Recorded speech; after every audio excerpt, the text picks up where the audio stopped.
You guys had cool loads. I'm growing up. Yeah, that's right. Yeah. So that's why you like them. I love them.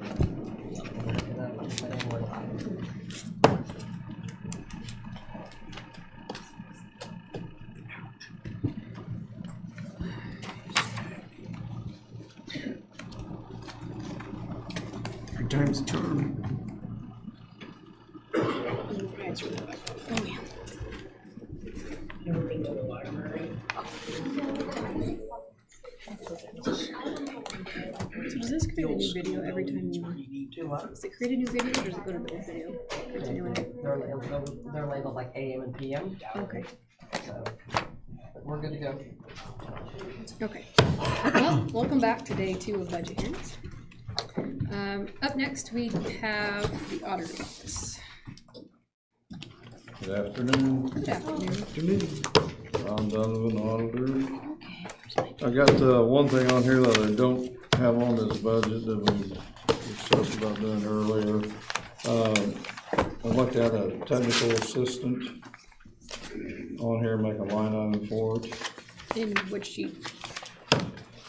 In which Which budget? one? The main budget or the? Yeah, the main on the main one. We talked about trying to do the funds out of the 1191 fund for that.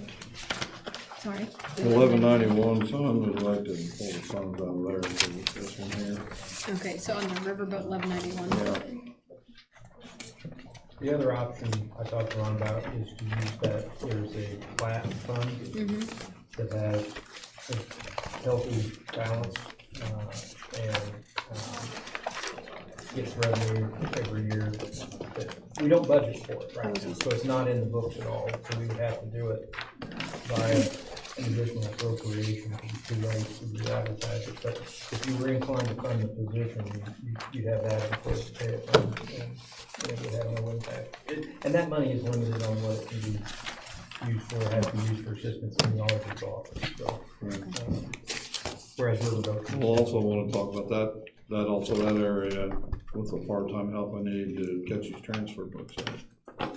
So that's on the line item under the part-time, and you can see where that's been increased quite a bit.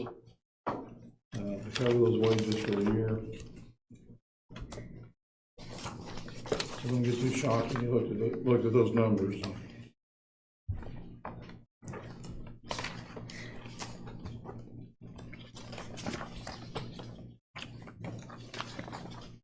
I know that there's originally been 10,000 in that line item, so I increased it another 22 to cover the wages for a year. But that also could come back out of the transfer part of it.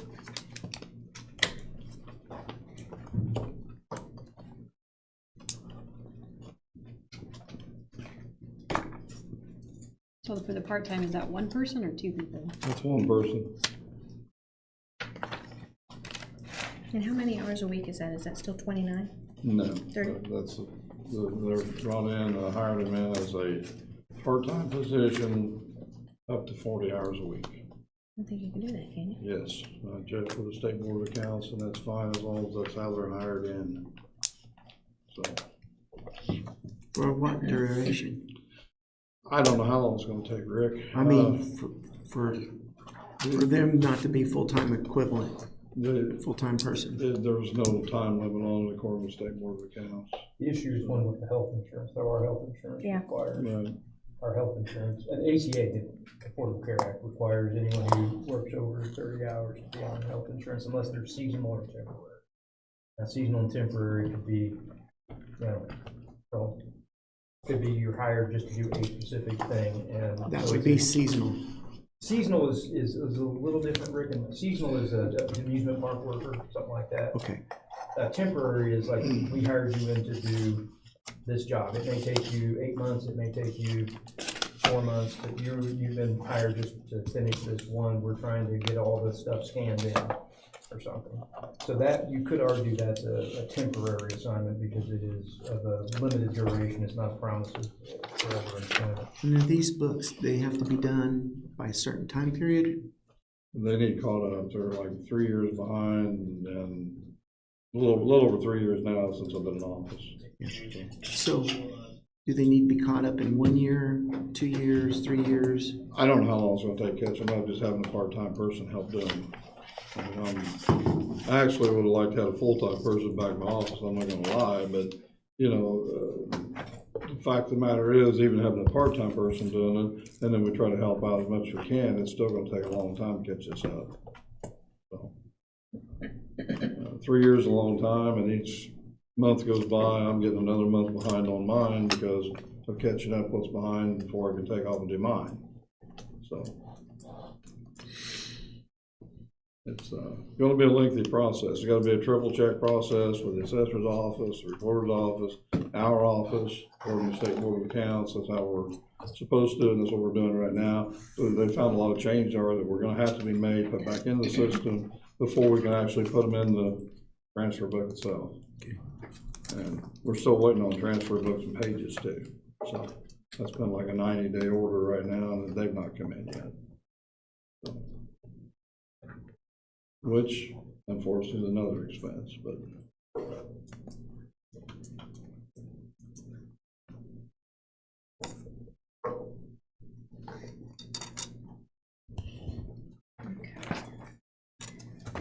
That's the general fund page. Ineligible deductions, professional services and fees, there's an increase of 1,000 on that one. Yes.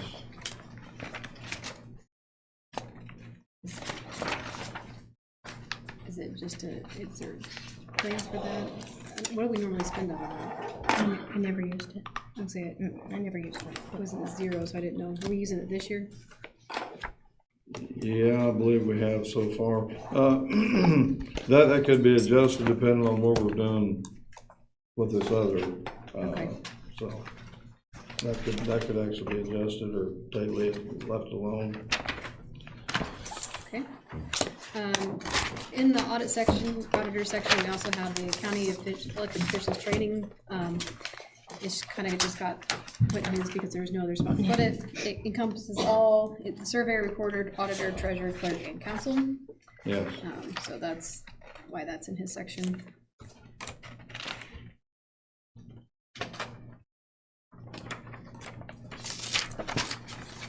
The next page, we have Riverboat, the professional services and fees.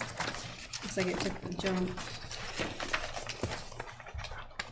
Is there a reason for the increase, or is that just to have the extra audit? Yeah, just put in an increase extra allotment on that. Okay. I know we talked in our July meeting when Baker Tilly came with the new local income tax stuff. That might be something maybe we look at using that money for, is the Baker Tilly study. The local income tax goes all the way down to the parcel to determine how much revenue places are receiving. And they were supposed to have, they're creating like a database, and so that's, I think you just sent an email on that, didn't you? We just got that today. I emailed it to you all. Yeah, one is, part of it is to do an analysis of the lit and what, there's, again, all the existing lit taxes we have go away. We have a whole new menu to go pick from. And so, but the menu is different now. So you got not just different taxes, but if you pick this tax, it just goes to the county. If you pick this tax, it just goes to the small towns. If you pick this tax, it just goes to the libraries and townships.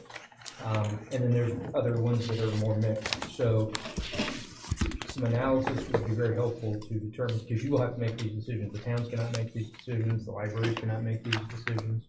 So you will have to decide what tax rate you want to impose, income tax rate you want to impose on people will be, and whether it's going to be all to the county, some of that will go to the city, some will go to fire departments, whatever you decide. But we need some analysis done on that, because you have to know, first of all, what the income is that they're taxing. Secondly, you have to sometimes look at, well, do those people live here, or do they live there? Because they live in, for example, the city of Clinton can have its own tax rate, local income tax rate, but it's just on people who live in Clinton. Well, that's not going to generate nearly as much as it would if they could tax the whole county. So it gets kind of complicated, basically. So you need some more focused analysis of where the income is. And they think they can do that based on census tract data, though that's still not perfect. Because you can't just go off where people have a Clinton address. I have a Clinton address. A lot of people have Clinton addresses but don't live in Clinton, or you have a Dana address but don't live in Dana. So the other part of it is an analysis of the property tax impacts that we're going to see from Senate Bill 1. If you start to hone in on these properties and looking at each parcel, you can start to see which ones are homesteads, which ones are 2%, which ones are 3%, what their current deductions are or exemptions are, and what those exemptions are going to be. So it should enable them to project out what our assessed values are going to be. And because we're all going to start getting new tax credits next year that'll start to ramp up, we'll also be able, hopefully be able to understand what the future circuit breaker impacts are going to be in 27, 28, 29, and this goes on until like 2031 as these things get phased in. But the expectation is we're going to lose. It's just a question of how much, which helps to inform your decision about local income taxes, right? Mm-hmm. So if you're going to lose property tax revenues, you know, maybe you say we don't want to raise people's income taxes, and I'm sure you don't. But if you say, well, wait a minute, we're going to be losing $2 million a year in property tax, so maybe we have to. What choice do we have? We have to. Maybe we're going to have to do something. So it's. I don't know how many counties they're going to end up doing this for, but it wouldn't shock me if they end up doing this for like everybody, basically. I know they're doing it for Vigo County. So, and we'd asked them to do this a couple months ago. They've been working on their pricing module because they're getting so many requests for this that they're trying to figure out how much they want to charge people. So, a little supply and demand going on there. Yeah, but I like to think optimistically that they're going to set up something that they can dump the data into, and because they're doing this for so many places, that they'll be able to do the analysis more quickly. Obviously, they have some familiarity with us. We can't. I'm not asking anybody to vote on anything tonight. No, but I just, since we were talking about professional services, that's something that I could see us needing for money for. We'll have We to don't figure know it what out. they're gonna charge at this point. Oh, it's like 15, 16, depending on which level of service we want. So that's just for the lead analysis and the property tax analysis. They also have given us a quote to do something we have talked about doing, which is some strategic financial planning. You know, instead of everyone coming in and like, oh my God, we need to do the bridge, or we need to have a 5-year plan, a 10-year plan of what are we going to be spending, what are our big projects, how are we going to pay for those big projects, because sometimes we end up spending the same money 3 times over because we have a pot of money sitting here that we think we're saving for whatever the bridge project, and somebody else thinks we're saving it to buy new sheriff's cars, and the highway department thinks we're saving it to buy them new dump trucks, and you can't only spend that money once, and we just spend it 3 times because everybody's got some different vision for what that money's going to go towards. Overall, we need a strategic plan. Yeah. Yep, amen. It's something that we have kicked around for a while, but it would be, we're a $30 million a year business that sometimes you run it like it's a summer shop on the corner. We don't really plan very far ahead sometimes. Okay, so those are Ron's sheets. Does anyone have questions on anything else for Ron?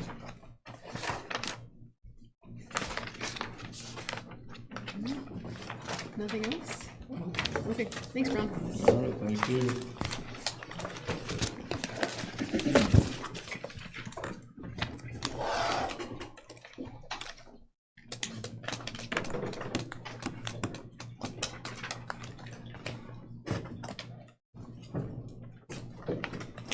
Good afternoon. Good afternoon. Is there any particular place you guys want to start with? At the beginning. At the beginning. Well, overall, I don't think I asked for anything additional other than raises for all the employees, with the exception of the meal plan originally, but when I submitted this was before we did the new contract. So I originally had submitted 220,000 for meals, and and it's gonna, again, it's gonna depend on what our population is, you know. a month ago, or a couple months ago, we were in the mid-70s, and 3 weeks ago, we were 110. Today, we're at 91 or 92. So I think we can take, this year it was 200,000. I had originally asked for 220. I think we could probably take that back to 160, 170-ish, and still hopefully have money left over at the end of the year. Okay, I'm optimistic that will be the case anyway. how about we split the difference from 165? That sounds good to me. Yeah, that sounds good, and hopefully that will do the trick. Did you end up going with the contract thing? It's through our commissary company, through CPC. It's like a sister company. It's called Viscus, I think is how you pronounce it. Okay. But we're pretty optimistic that's gonna save us a lot of money. Other than that, I don't think I increased anything other than, like I said, other than raises. There may be something, maybe $1,000 or $2,000 here or there, just on the small items like, janitorial supplies or something like that maybe, but there was nothing major. They've got the 65 out twice. Yeah. I'm sorry. The jail maintenance, it was added onto your jail general fund budget, but it's also in the DOC fund. So it's listed twice. Oh, okay, In the yeah, maybe, budgets. yeah. I think that was something that was switched last year. We combined all that, didn't we? It Yeah. was. So that was just a, And then halfway through the year, we took over the interdiction budget from the prosecutor's office. What I'd requested this year was 40,000.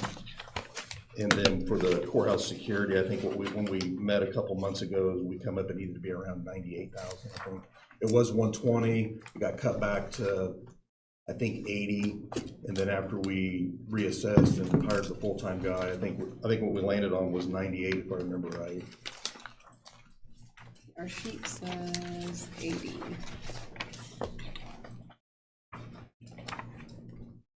Too many sheets.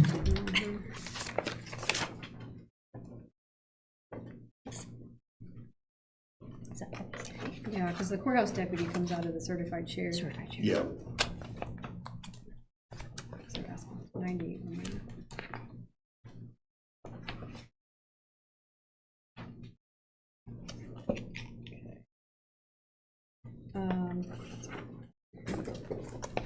And we're gonna separate that into 2 line items. Yeah, we'll have to, The one on the certified chair is the employee deputy. has to be an employee, and then We'll need 2 separate line 2 items. separate line items. Are your guys' mics all on? Yep. Yeah.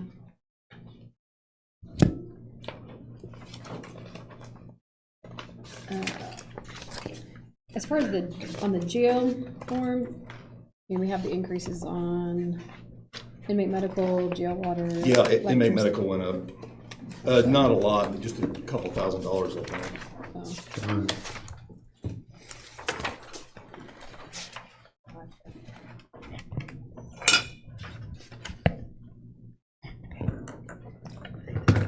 Papers is what's making it hard to hear. That's probably true. I don't know how long that cord is. Okay. So our Set your mic up on top. body armor, cameras, all of that, We got a few more years before we need to renew the camera contract. right. The body armor, We're kind of gonna try to, I don't remember, upgrade or change out on a periodic basis. I mean, we're still good or, because we just recently did that, right, we're still good on that. okay, I think it was started that in '24, something like that. and I believe it was a 5-year agreement, yeah. Okay. Body armor, we get X amount of dollars every year that come, and we typically don't always go through that. We usually have a little left over at the end of the year. This year, I don't have the status reports to see how much we have left, but I would say we probably have half-ish or a little over half-ish remaining for this year. What was that? I'm sorry. Body armor. Just all that stuff that we purchased, tasers and radios and trying to get all the body cameras, all that Right. up to date.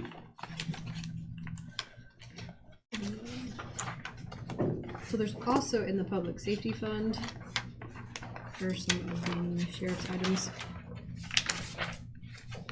Say that, I'm sorry, what'd you say? The public safety budget. Mhm.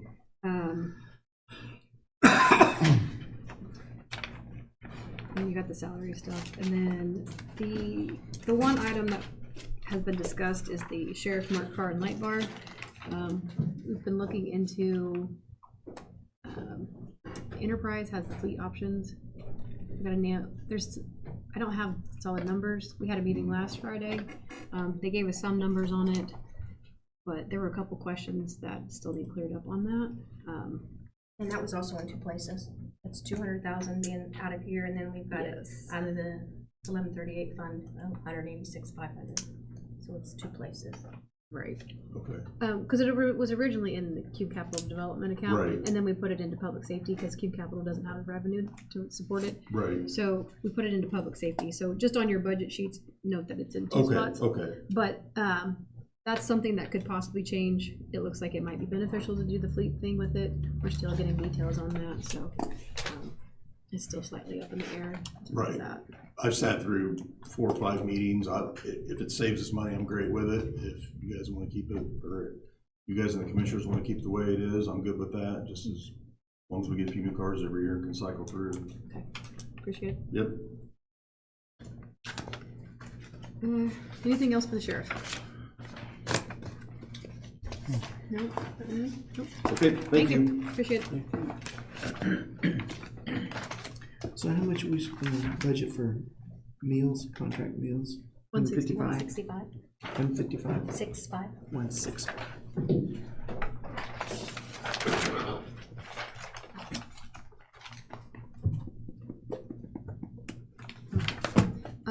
We updated our schedule since we moved some people around. We have Prosecutor. prosecutor at 1:30, treasurer at 2, and assessor at 2:15. So the prosecutor's here. We can. Yep.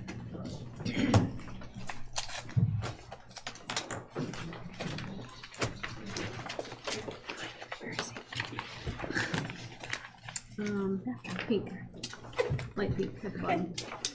Thank you.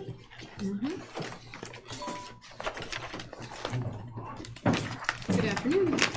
Afternoon.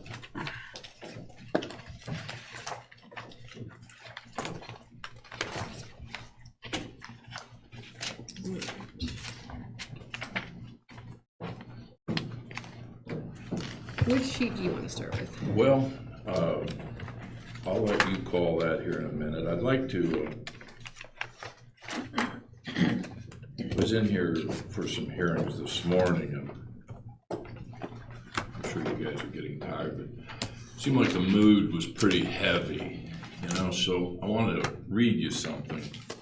I think maybe, hopefully it makes you all feel good. I'm not on Facebook. Sometimes I think I should be, and then people say, no, you shouldn't be. But we tried an attempted murder case where a guy from Urbana, Illinois, started a pursuit in Danville, Illinois, reached speeds of 137 miles an hour right out here by 50 North. Went through Newport, went right under our window here at about 95, went out the back way of town, went down 71, went into Dana at about 115, goes across 36. Finally, he runs out of gas. And despite having, you know, that's like a 45 minute pursuit, despite having all those opportunities to not do it and to do the right thing and pull over and give up. By the way, the reason we pursued him that long and that hard is he was wanted for the attempted murder of his wife. There was a warrant out for his arrest. The complaint was that he had strangled her with his hands in a seatbelt and bit off the end of her finger. So that was a serious night for our law enforcement guys. And we tried him, convicted him of everything we charged him with. And he went to the DOC, I think last Thursday, for 90 years. I think his earliest possible release date is like 2197 or something like that. So he's not going to bother anybody in Vermilion County again, but I thought this was really touching. There was an article written about the case and about the preparation of the case, and it was online. The Vermilion Park on the Level. I think Eric, who comes to a lot of your meetings, writes for him. Pam Sanders writes for him.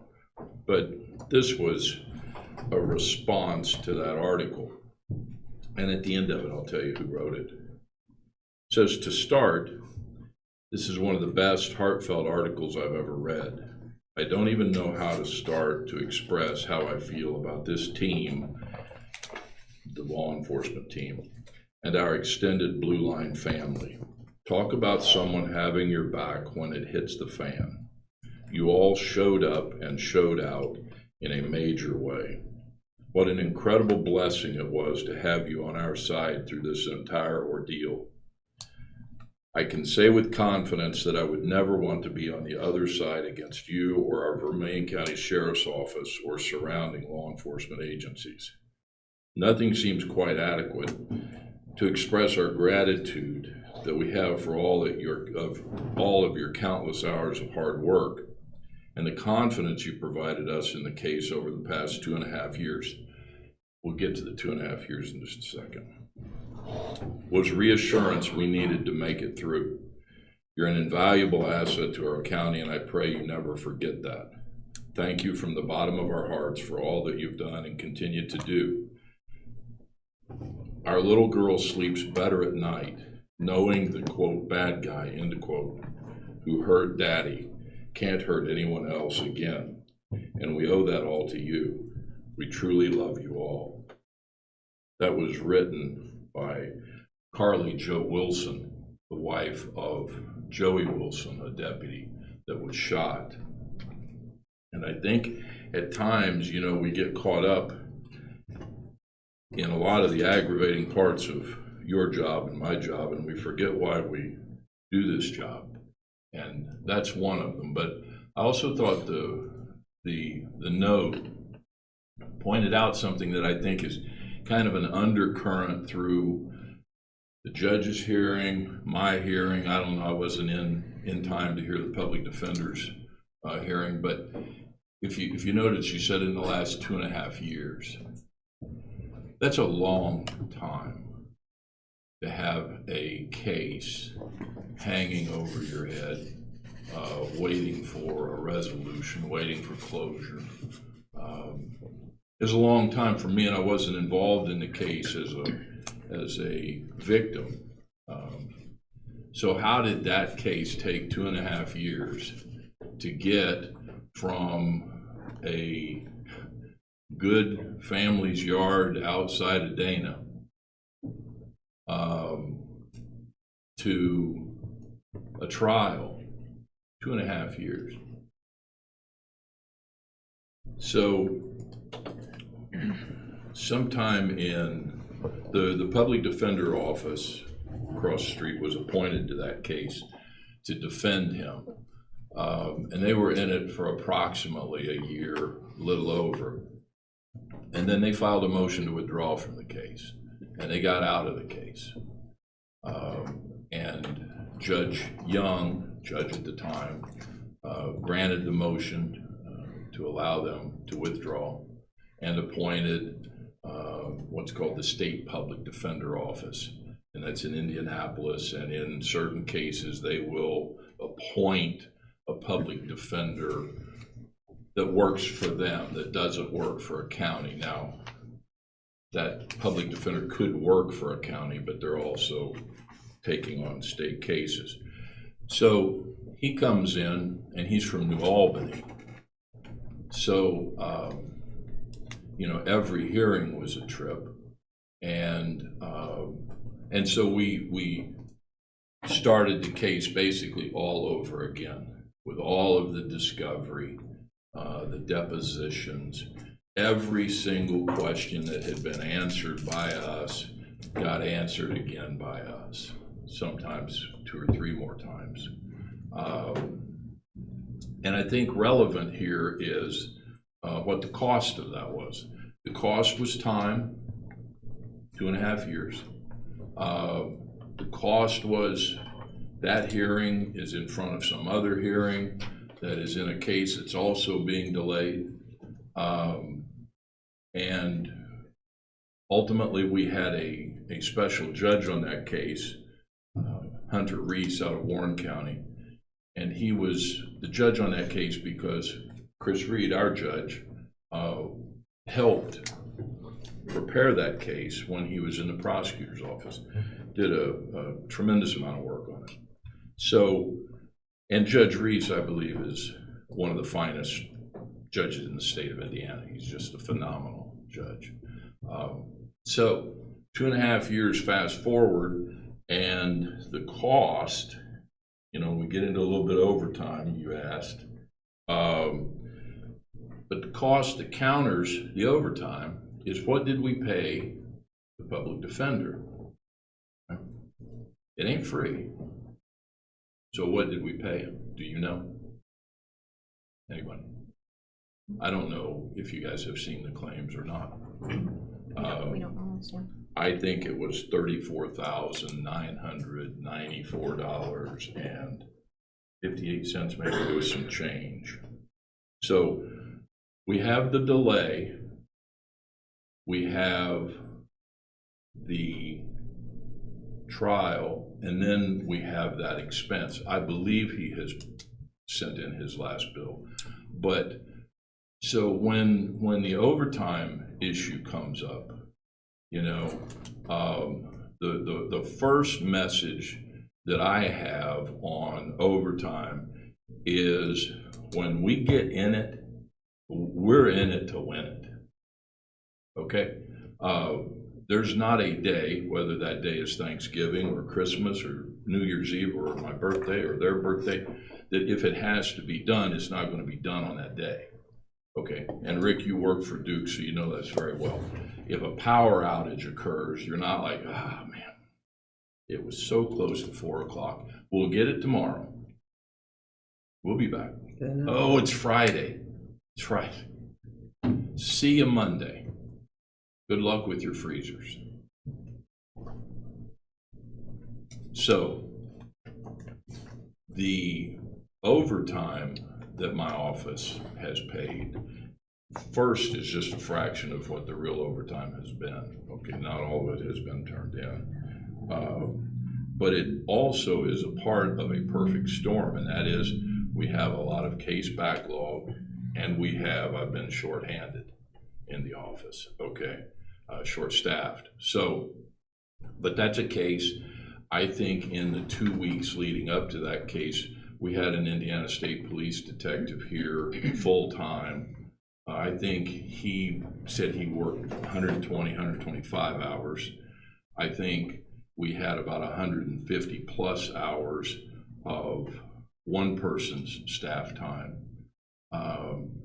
But that, you know, is if you're doing nothing but this for 2-3 weeks, then of course you know what you've got when you look at your email box and your work that is waiting on you and building up. So I just think that case is kind of it's a story that answers several questions or tells a lot about several questions that have been asked. Why do you work overtime? Well, because we had the burden of proof in that case. You know, that's the real difference between us and any public defender.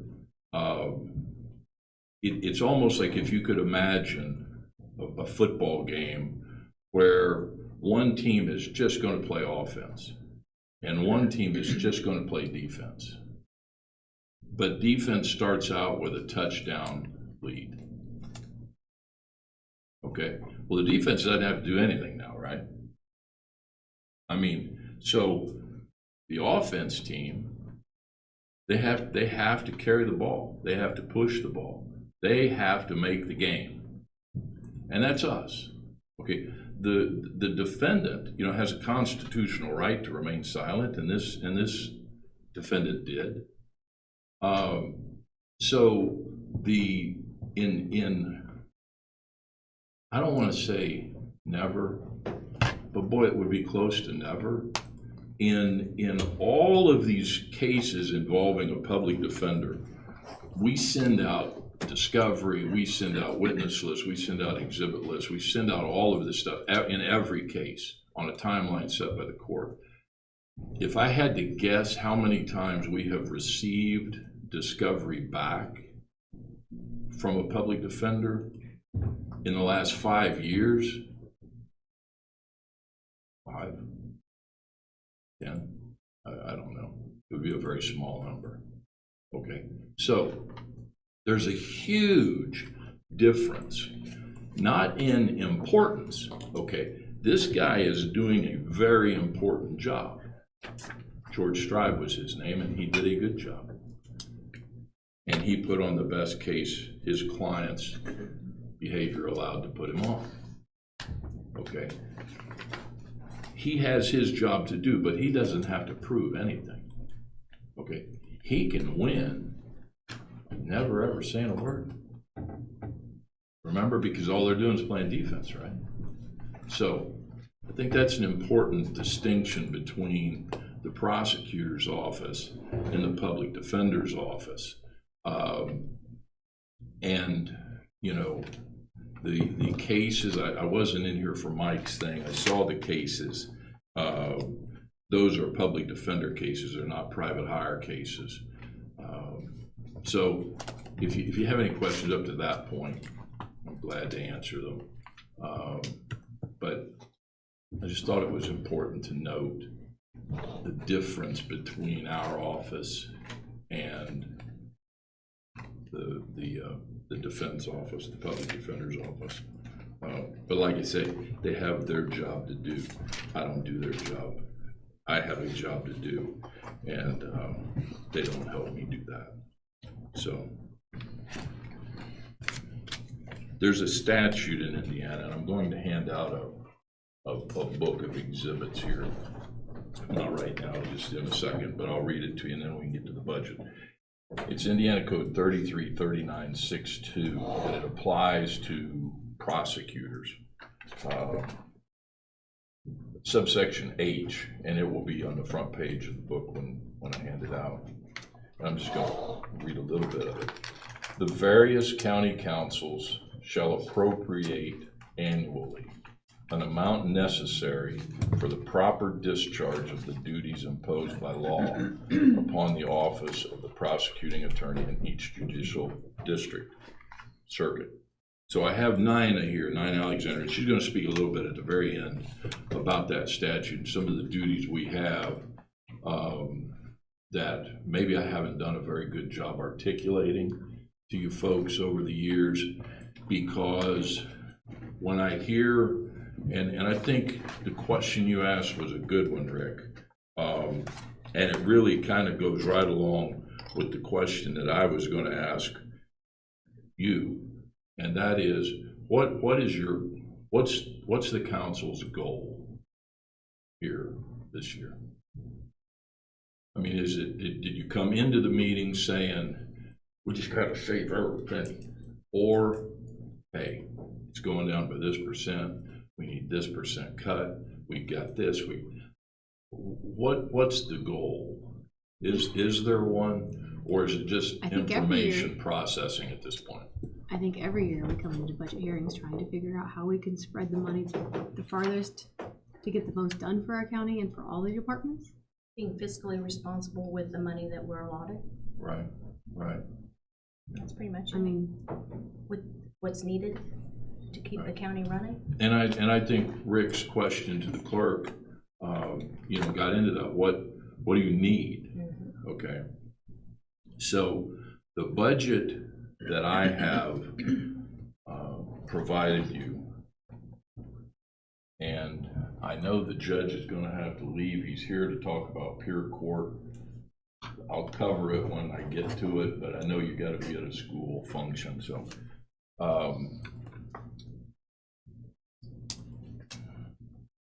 we have, and this is really where Nina can articulate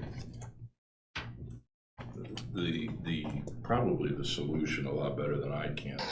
But those of you who have been around on the board for a while, you know that we have the 108 fund. That's the general fund. That is what taxpayer money comes in, and it's given out to, you know, pay for roads and pay for this and pay for that. That's our 108. It's the general fund money. We then have something that is also controlled by statute, but it is called a pretrial diversion fund. And I'll let her explain that in greater detail. Basically what it is money that can be used for, and it's a long list of things that we need with your permission. Okay, and in years past, I have asked for raises to use pretrial diversion money to give raises, and they weren't given. Now, mind you, this is not taxpayer money. This is not money you can use for any other purpose other than what I bring to you, okay? And what I've brought to you over the years, going all the way back 15 years, is basically subsidizing what the county provides the prosecutor's office. Okay, we are paying for, trying to supplement salaries out of it, okay? The issue of overtime came up a couple of council meetings ago, or a council meeting ago, and I believe, Neil, maybe it was you or Rick, I can't remember which, but someone said, you know, each office should have a budget on this. I think I said that. Yeah, well, we did, I did, and it was taken away, okay, by you. And when I asked why, the answer was because we're controlling. Now, maybe that was just a joking answer, okay, but that was the answer. I said that? No, you didn't say that, no. So when we look at this, what I'm trying to do is I'm trying to use money that is not taxpayer money to do something that ultimately, under Indiana law, the taxpayers are responsible for doing. Okay, and that's funding my office.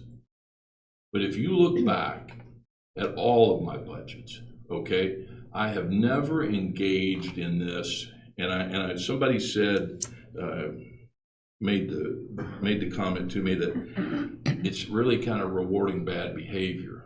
And I said, what is? And they said, if you don't use something in your budget, it gets taken away the next year. And I'm like, you know what, you're right. But I never did that. Like, I may just not be smart enough.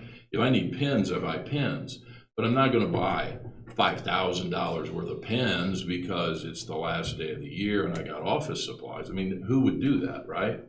I think it gets done, not in pens, but I think budgets are spent down because they're afraid to lose it. And I have some examples of that, okay? And this is just the 108 budget. And there's some graphs that show this. Professional services has been in my budget. I'm going back to 2020. In 2022, IT services were removed. Now, they became a commissioner baby at that point, I think. And it doesn't sound like that's turning out all that well. Clerical assistant contractual, that's a perfect example. I hadn't used it, okay, so I gave it back. And then I hadn't used it and I gave it back. Well, what happened the second time I didn't use it? Well, it's gone, it's removed. In 2022, it gets removed. So in professional services, between the cut to investigation and clerical contractual assistant, the reduction was 44%, right? We then move on to communication and transportation, postage, travel, training, and conferences. Those cuts were 88%. Now, this is in my 108. And these aren't big numbers, but it's big percentage, right? Other services and charges, witness fees, cut by 100%. So, like, I think this is obvious, but like our exhibit list in that attempted murder case was probably like, I don't know, 75, 100 people. There'll be some cases it's 2. Now, we didn't have to subpoena 75 people. We didn't have to pay them witness fees. But that's one of those things, you're either using it or you're not. But if you need it, you need it, okay? And so if I need it on the day after you guys have a hearing or a meeting, I gotta wait a month. First, I gotta hit the time right. Okay, I gotta get it in so it can get advertised. But then I gotta wait a month. And maybe that's just government, and maybe it doesn't get any better than that. I don't know. You know, I haven't worked in government all my life, and there's a lot of government that makes no sense to me, and we can talk about comp time here in a minute. Okay, but witness fees, transcripts. Transcripts are what we are required to get from the court. Like if Neil testifies in a hearing today, and we're like, what did he say? Well, we gotta pay for that. Okay, it's not free. We gotta pay for that. But we're not ordering transcripts unless we need it. They were cut 67%. Machinery and equipment. My office equipment budget was removed. From 2024 to 2025, it was just removed. 100% reduction. That's as big as you get. And that's, you know, so what do I do if I need a chair? So out of which budget was that removed? 108, Okay, because I have back to 2018, yeah. and there was $0 on office furniture and fixtures then, so that we actually had money put in between then and now. Okay, well, office furniture in 2020, that's as far as I go back at 2,500. I'm just, for like, I know things might have gotten cut and adjusted, but some of those items was where we look back for like a 5-year, it didn't, the amount may have got cut, but when we looked at those, it was still, you were able to afford everything that you'd been able to afford before. It was just taking out the excess money from the general fund accounts. So we did it with other people's too. It's just that. I'm not saying it's just me, but where I'm paying for this stuff now is out of pretrial diversion usually. Right. And okay, but so, who, my question though is, who zeroes out an office equipment account? well, it was 0 before, so I don't know. No, it wasn't. I'm looking, right it's here. 3,500 in 2020, 3,500 in 2021, 3,500 in 2022, 2,500 in 2023, 2,500 in 2024, 2025 removed. I mean, I have an adopted budget in 2017 of 125,000, and then an adopted budget in 2025 of 193,000. So, I mean, something got added else in different places. So I don't know if things got adjusted around between different account categories. Well, we'll get to that because my 108 since 2021 has been cut 10%. And that's why I asked, what's your goal? Okay, because, and I don't believe this. I don't think you're trying to put me out of business. But if you were trying to put me out of business, here's what you do. You start zeroing out accounts. You start removing line items from budgets. And you stop letting me use pretrial diversion money to plug those gaps, okay? I'm trying basically to help you save money while also keeping great employees. It's like, no. So are you wanting to move, like, so we have things that are duplicated between the general fund and pretrial diversion, like law books, office supplies, investigation. Are you saying you want to combine those accounts and just put them into pretrial diversion? I'd like to put them into the 108 where they really belong. Okay, Because I like, think under the statute, I don't think there's much argument that you probably ought to be paying for my office supplies. You probably ought to be paying for the law books, 'Cause- right? Yeah, they're in. well, they're in the general fund. Right. But like the recorder came in today. She's using all of her perpetuation money, her extra fees and funds to fund pretty much everything. Human reassessment, the assessor puts all her office supplies into those other funds. Right. So, but you want us to move them from pretrial diversion back into general fund? I think it should be, yes, but that wasn't what I asked for in the budget, and you can see that if you look at my budget. What I'm asking for in my budget is that you allow me to use pretrial diversion money to give raises. Now, raises, let's get to that, and then we can ask or answer whatever you want. The timing of this, I thought, was very ironic. You know, you're usually coming in saying, you know, this place pays a lot more than I do. Okay, so I've got a situation here in the weeks leading up to this attempted murder case. I lose my office paralegal to the highway garage. Why? Because they paid more. Okay. Good for them and good for her. I'll tell you, they got a winner. They have a great person there. And she will do phenomenal work for them. But it's like, wow. So what do? Well, I had an opening that I could not fill at the wage that the salary ordinance, the 41.5. I interviewed several people. They wanted the job. The one worked for DCS. She calls back and she said, I forgot to ask what the job pays. And when she was told, she's like, oh. She was making like, I don't know, 53, 56, something like that. So in this book, you'll also see, like, my office pays less than Aldi's. All right? And you know, I've been at this a long time. Now, Nina is going to get up here and say not as long as I have, but I've been at this a long time. And I said a few years ago, I was paying a paralegal $40,000 in 2011. Scott can tell you what they make in Terre Haute now.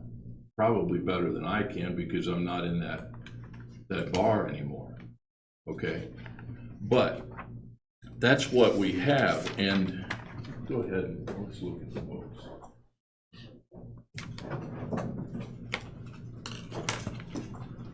Thank you.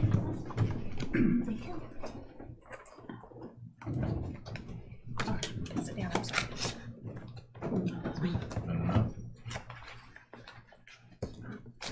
So we have the 108, and we could start there, or let's go back. Yeah, he's gone. Pier Court. While I brought Tia up, let's jump to Pier Court. So, what? No, they don't have that. It's okay. They don't have it on Pier Court. You have the We got pledge, page- do you? Page numbers. That's not Pier Court. Yeah, that's, so it's the Pier Court budget you'll have. So here's what's happened. I lost Tia sometime in July, mid-July. It was right before the attempted murder trial. So I was going gangbusters through July and then August, the sentencing and trying to catch up. So the judge and I have not had much time to sit down and actually discuss, okay, how do we fix this? Because the Pier Court thing is a big deal to me, all right? And I think it's been a big deal to you. It is, every single juvenile matter in our office went through Tia, all right? So now I'm trying to redistribute that work to people that are already running a red line, you know? I mean, they're already maxed out. So what do we do with the 290 juvenile cases? And that's something that the judge and I, we've talked about. We're going to sit down, as he mentioned yesterday, with school administrators and try to make it more of a community, at least in the beginning, a community discussion. But ultimately, it has to be handled. Okay, so I'm going to ask that that funding be given.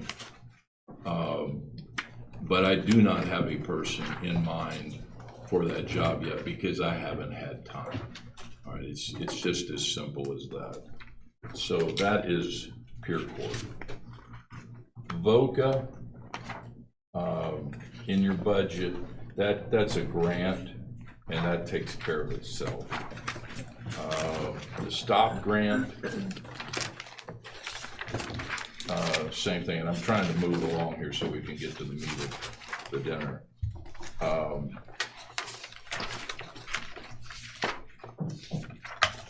The stop grant's in the second year of the, Yeah, this is the yeah. final of the, And the, no, no, VOCA It's a Focus. multi-year grant, stop this each is year. one. each year, Yeah, okay.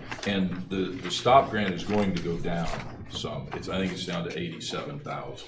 So we will have to get that. And you know, the timing of those things, it's always that way. It seems like it happened just literally a couple of days ago that I get that notice. So my bad on not having that into you, but it will change. Do you just want to get back to us then on that Yeah, one? well, because it's 87,000. Okay. So instead of what it was last year.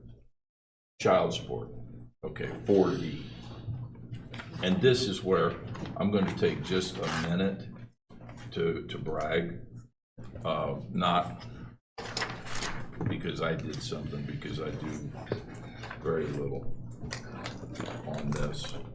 But I just wanted you to know that since 2021, our child support office has collected $7,284,808. Now, the vast majority of that is going to stay in county.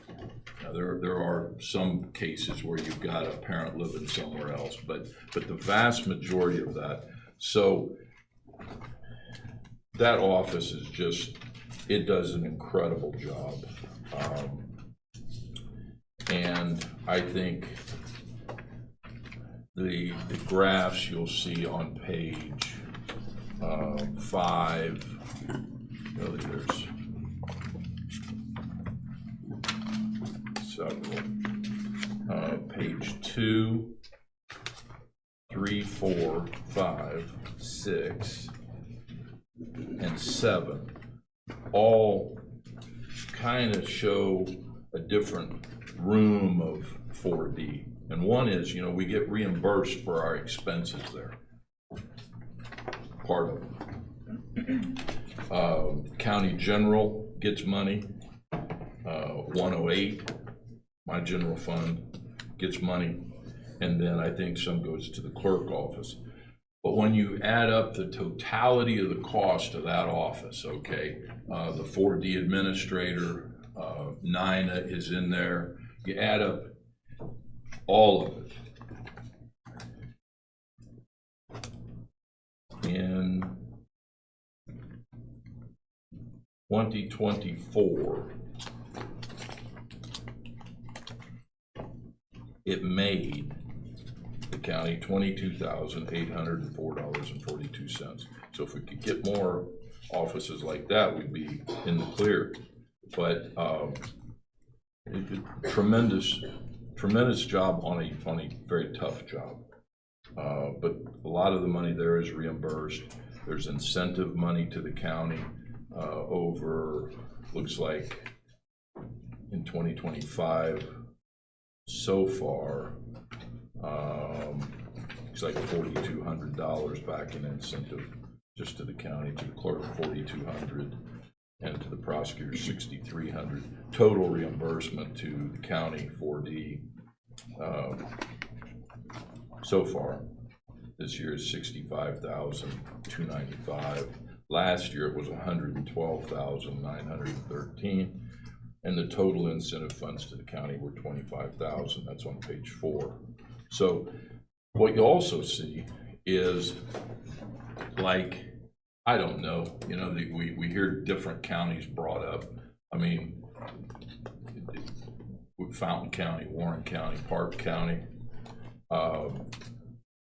Over the 5 years, first, the Vermilion County office leads in collections every year. They collect more money. Ken, Total, yeah, apologize. no. Your data, where is it obtained from? Is it a state website or? Okay, Yeah. so these numbers are from the state Yeah, website? yeah. Okay. Pages 5, 6, and 7? Mhm. Well, 6 is probably an input of ours. The numbers though are state. Okay. You know, like the state didn't create that graph. No. I did. Give you the receipts for pages 1, 2, and 3, because they're printed out of WOW. The financials. That's fine. I'm just curious. Yeah. It's a great thing to go look at because, like I said, it collected since 2021 and so far this year. We're on course to have a record year. But since 2021, collected 7.2 million, Fountain 5.6 million, Park 5.4 million, and Warren 5.4 million. And Warren's doing a bang-up job for the number of cases they have. So I'm sorry, the total cases isn't what was collected on, it's the cases, but you might not be collecting on those, or Say it again? your case count on the far right, Uh-huh, it says ours is 475, theirs is 291. right, So just what you said, they're doing a bang-up job for the 291. right. Is that total cases Yeah, or total that's- collected? That's how many cases? cases they have. That's how Okay. many open 4D cases they have. Okay. And our number used to be up in the like 600s, I think, but through a combination, like some people have more than one case, okay? Okay. And so those three would be combined into it. But yeah, that's what that is. And then we get to the 108, which is kind of where we were when So do you have any questions to this point? Yeah, can you summarize what you were just trying to say in a short paragraph? I mean, your objective is to, My objective first is to keep the trained people I have so I don't lose them to outside jobs. 2, that I can attract similar quality. so it's wages, basically. It's wages. Like when you ask the clerk, okay, if you could have one thing, my one thing is give me the salary study raises that I can pay out of pretrial diversion. And you're willing to use Yes, yes. Because I know in years past, you kind of protected that just a little bit. Or I Well, felt like that. Well, I Like asked. Pier Court, I think we were trying to get some of the Tia salary out of Pier Court, but you were kind of reluctant a few years ago to Yeah. use that for pretrial. I don't have, I'm not doubting what you said, I don't remember that. Okay, I think I tried to use it for raises last year, and I didn't get it done, but, so that's, yes, that's what I need. And in your book, there's a thing called supporting documents, you all can page that, I don't, but I think what's important on page 12 is you see, page 12, that's the pretrial diversion 5-year budget. And that has, I mean, we've cut that 44% So since 21. the average revenue in that pretrial diversion had been about 45 to 50,000, and this year it looks like it's about $60,000. So even though those has been a decline, those numbers I assume are what you've been budgeted but not actually spent in that account, because you don't have the money to spend $182,000 out of it every year anyways. So I guess looking at it, I mean, you could, even though it's budgeted right now is, Well, yeah, I think I know where you're going. If you look back It's even not farther, bring up one of Nina's budgets, you might see a $250,000 pretrial diversion budget from her. She didn't have $250,000 in it. You can't spend it if you don't have it. But if you don't budget it, now you have to come in and Right. you have to say, okay, well, I gotta wait a month. but even if it's budgeted at 100,000, you're still not spending all of that. But I mean, like in 2024, the expended amount was 61,500.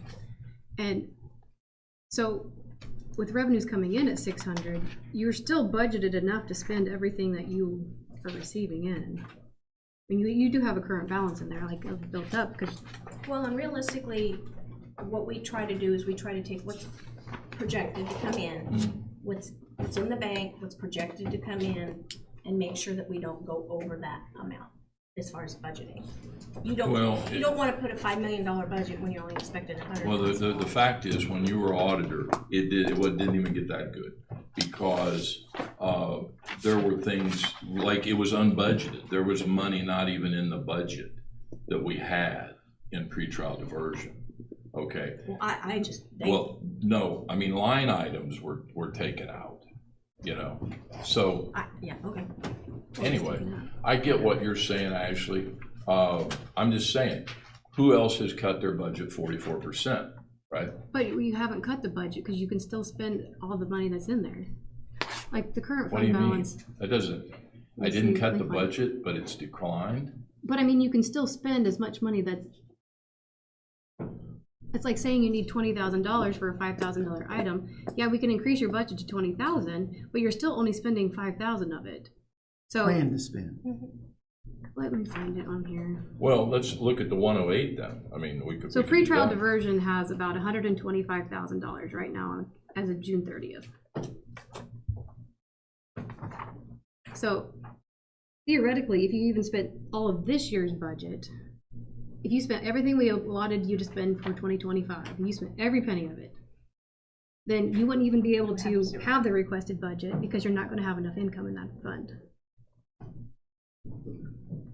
I think what we're trying to say, back to your analogy of having money available, is you don't necessarily budget everything that you have revenue coming in. The so-called save it for a rainy day fund, like when you needed to prosecute this individual. If you spend it all in 2020 and you needed it in 2025 Sure. to do this, you would have no money Oh, I'm well aware. to prosecute this person. You I'm well wouldn't have aware. went to the full extent. You wouldn't been able to be all in because you didn't have money to do it. But So I, that's what we're trying to say is, we want you to budget what you need, and we'll try to provide that to you, So here, but you don't want to, we're trying to be in the chair that say, hey, you know, don't do or don't spend all your money because you might need it for a rainy day, I guess is what I'm trying to so say. Yeah, so what I'm saying is, like, right now there was 125, right? Is that what I said? Yeah, that's back. Okay, yeah, 125. You've not spent almost 47,000 as of the end of June. No, mine was through actually September 5th. Oh, okay. So you take that 47 out from the 125, and then you're going to get another.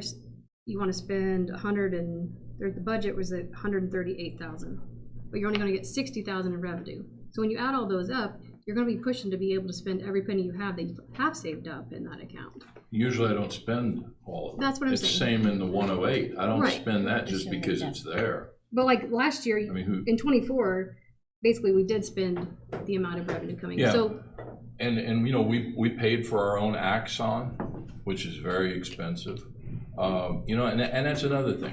It's like, and Brenda, I'll bring the auditor's office up because you were the auditor, but it's like, one thing I just don't get is there are some offices that get outside contractors paid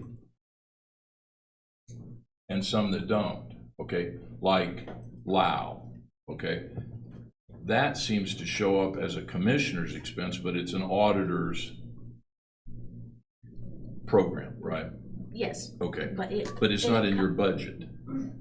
correct. It is in the commissioners because it encompasses the entire, you use it, they use it, everybody uses it. well, I don't think we use Lao, But but it's- I get the but point. it's used for you every have that, yeah, department to yeah. keep track of their stuff. We're I not just mean, keeping track of auditors' Right. office, Right. it's the whole county.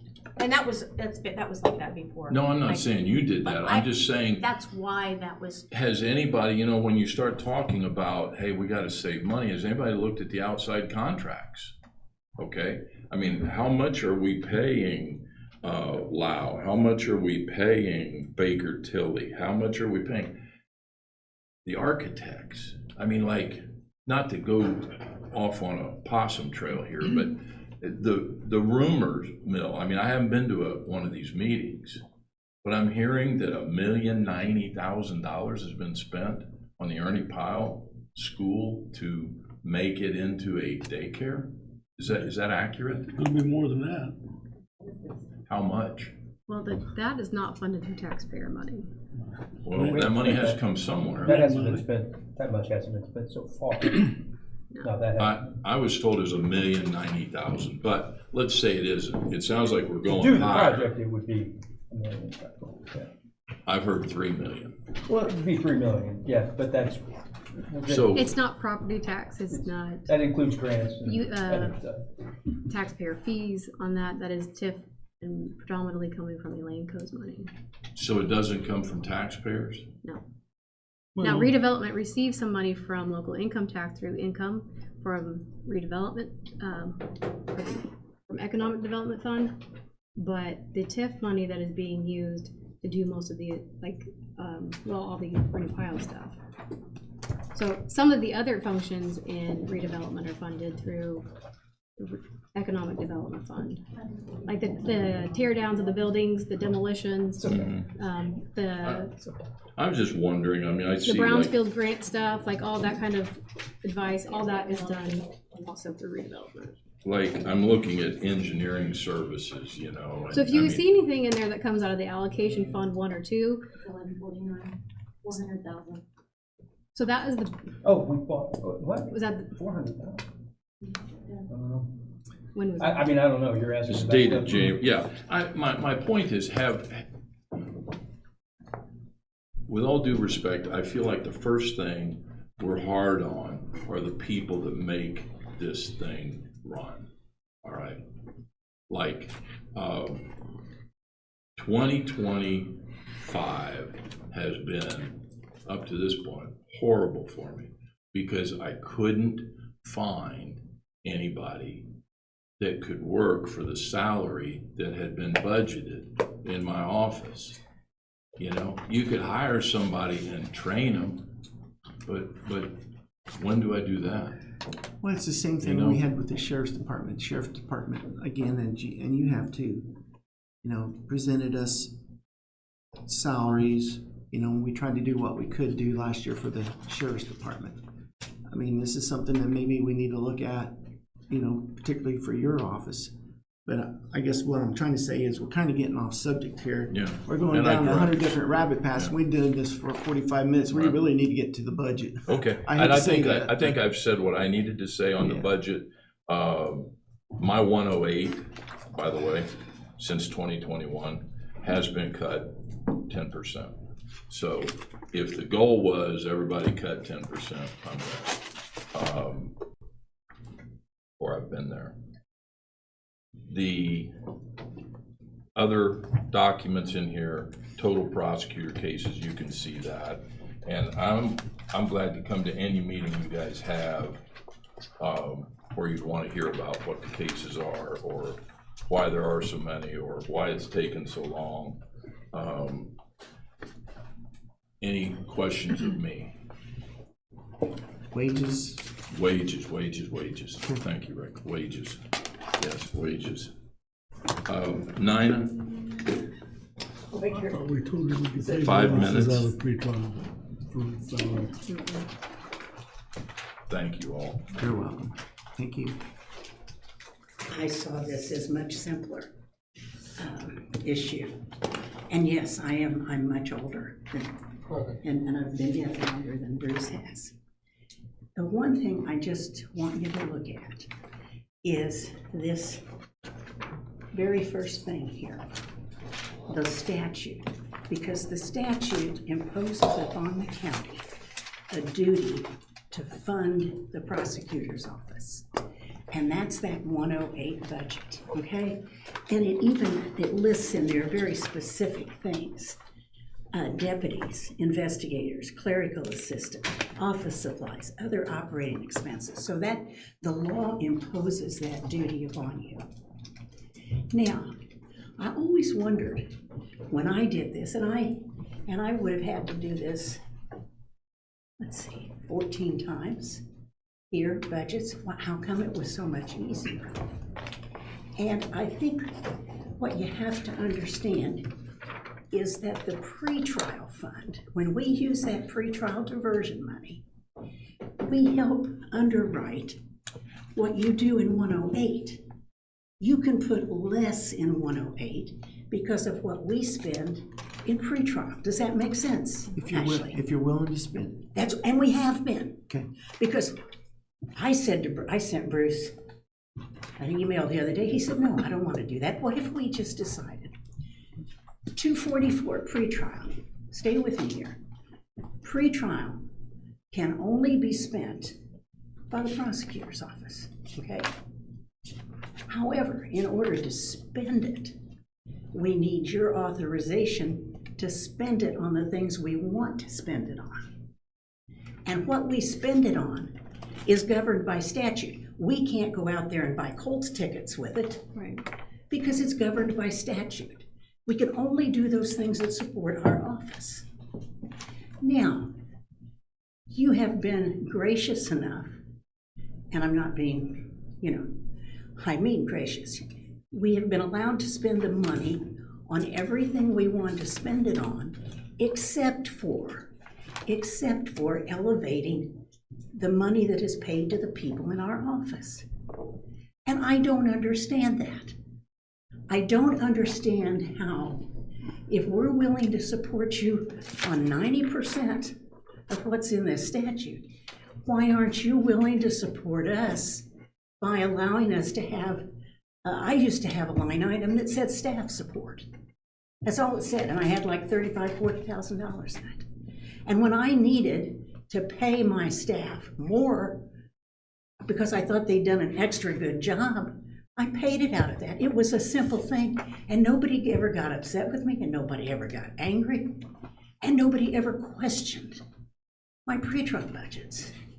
Because you said, your job, your goal, and that's true of every one of you, your goal is to provide the best services that you can to the people of Vermilion County based upon the money that's available. And that's our goal too.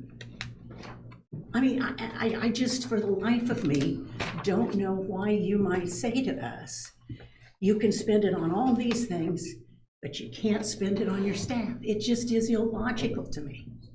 Can you answer that? I mean, why has that been a problem? Well, the pretrial diversion is showing 11,000 for administrative assistant, 10,000 for the chief deputy prosecutor. There's 30,000 for deputy prosecutor part-time, 13,000 for secretary, 11 for secretary 2, 11 for the clerical assistant for 4D. When you add all those up, it's more than what we can, is more than the 60,000 a year. But if it's not there, he can't spend it. If we look at 108, and in 108, you're going to give salaries to the people in the various offices, correct? I'm gonna say 45,000, just pick that out, okay? Like if you give, I think last year you gave $1,000 across the board. But we could then look at our pre-trial. Let's say we do have 10,000 there. We can't, if we don't have it, we can't spend it. But we might have 4,000 that we could help that person and raise their salary.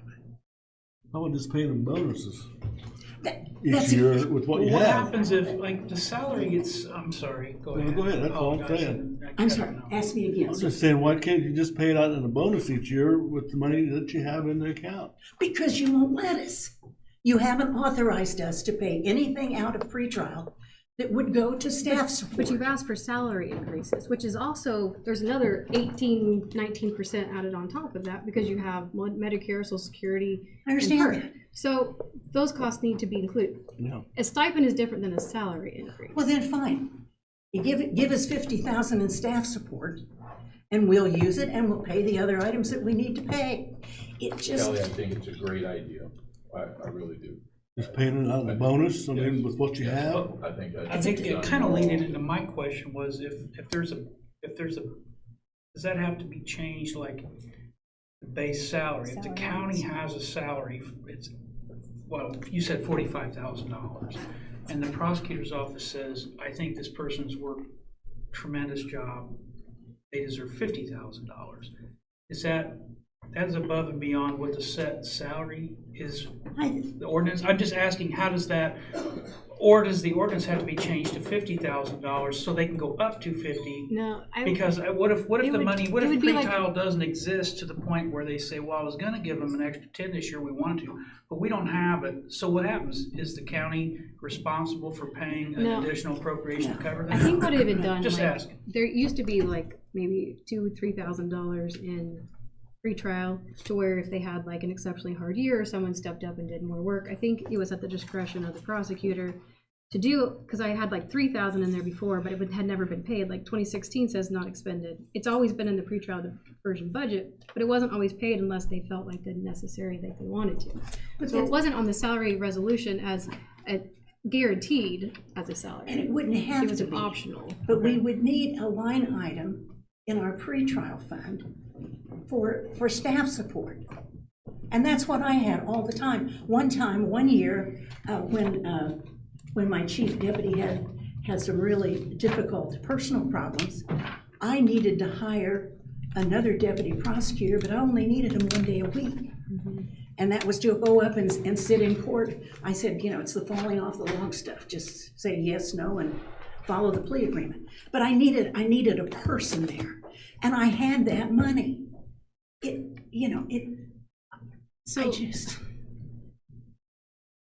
instead of salaries actually going into the salary resolution, if you had that amount on pretrial diversion as like stipends, to the way you could distribute it if you wanted to, or you didn't have to, based on how performance was. Is that what you're asking for more of, versus an actual salary increase? No, I was asking for a salary increase because that was kind of what the budget lines allowed me to do, but I think Kelly's idea is an excellent idea. I think it needs to be thought through and figure out how it can be done, but I think it's a great idea.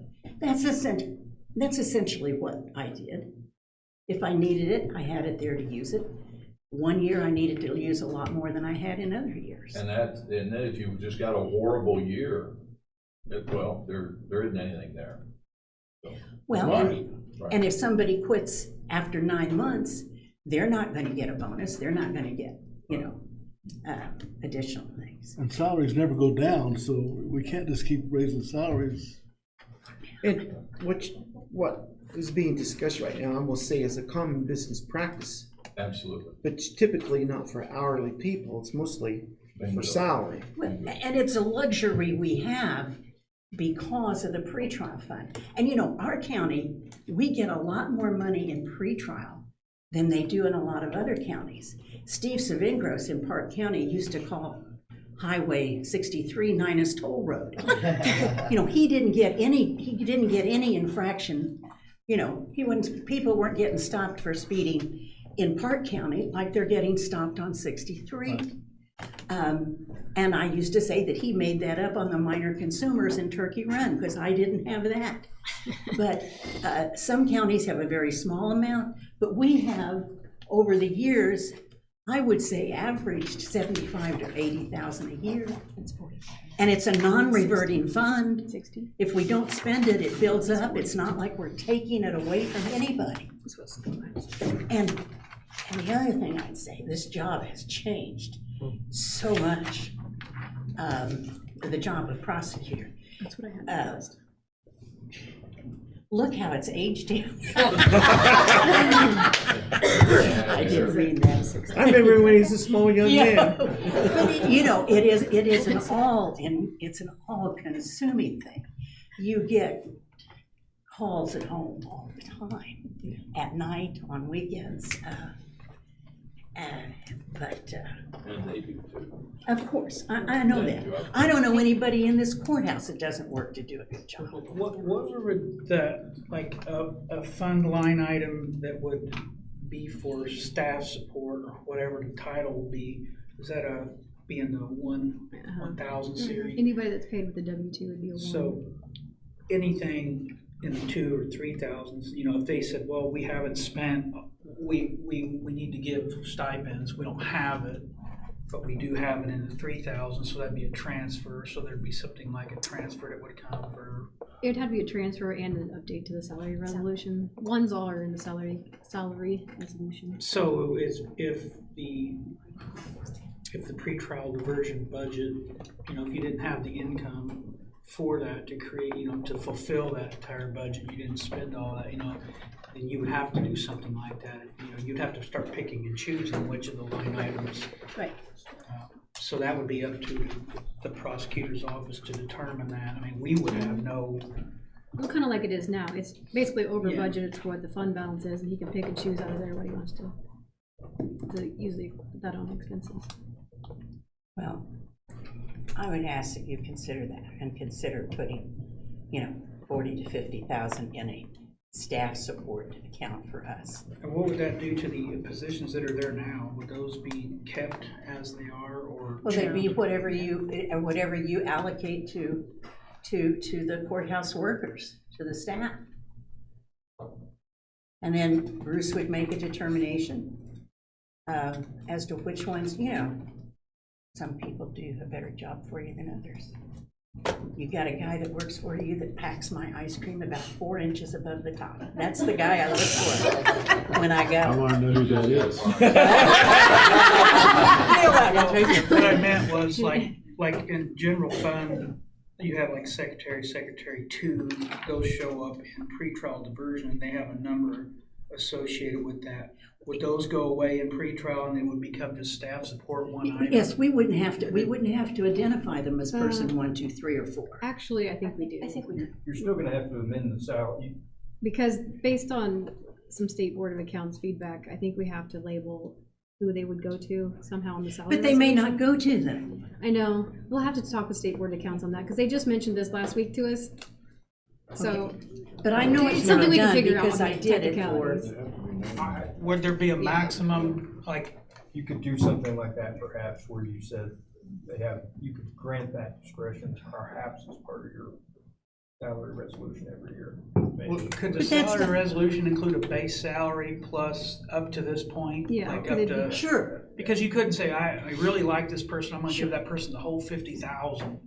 But the salary orders doesn't cover that. I mean, I'm not saying that's going to happen, I'm coming up with what Sure, ifs. but- yes, but I think that can be done, and it can satisfy all of us, because we do want to work with you. It's the short kid, kind of skinny, dark hair. Oh my God. How much money? How did you know I worked for you? You know what they're There's one You'll sell out people. who said to, when I showed her, she said, Snitch. "You're not serious." Yes. She Should we said, tell her this is on I you? like a studied you confidential in class. informant. She was in that criminal justice class. Really. But anyway, all right, I hope I didn't waste I'm sorry? your time. Yep. Really appreciate it. Thank you, Nina. All right, see you later. Nina, let me know when you go next time. I'll go with you. Yeah. All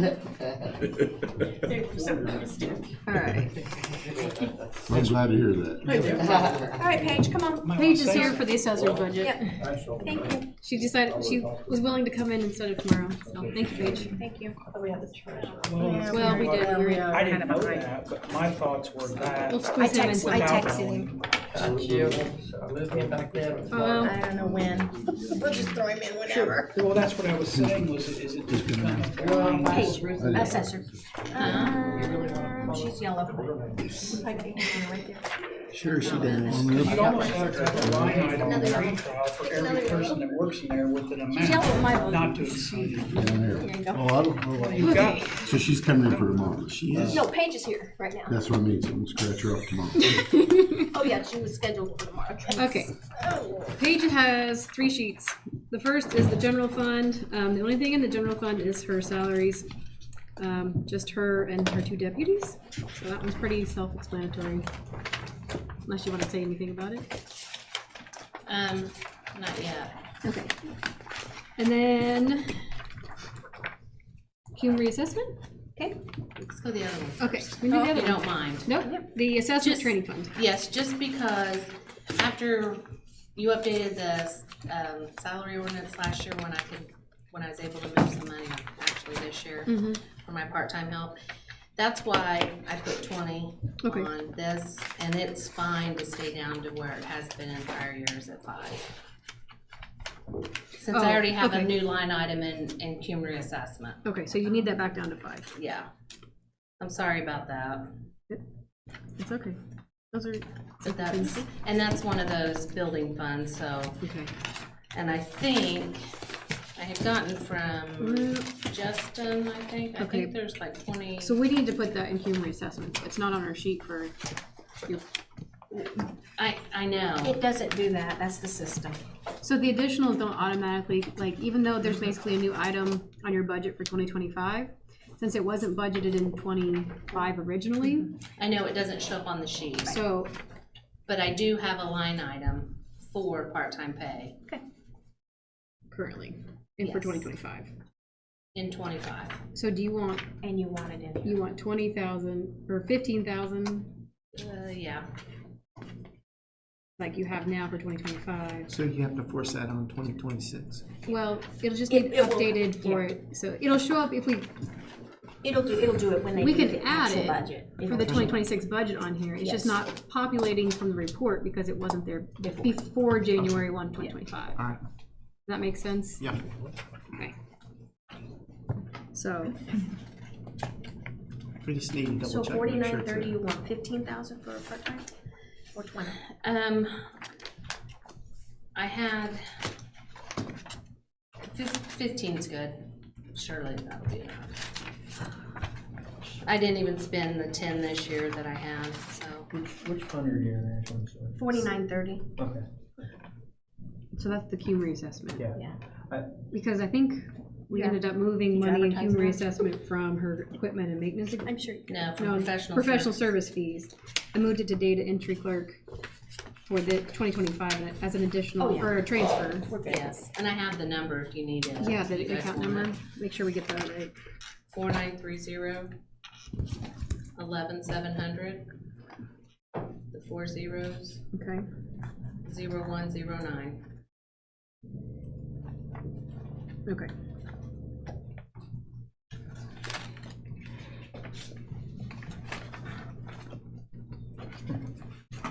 And what total, I'm sorry, 15. 15? Because that's what we approved this year, huh? Now, can we take 15 out of the professional services then, like we did this year? Or you want to talk about? I got a lot going on. That's Okay. why I wanted to do Cume reassessment last. Okay.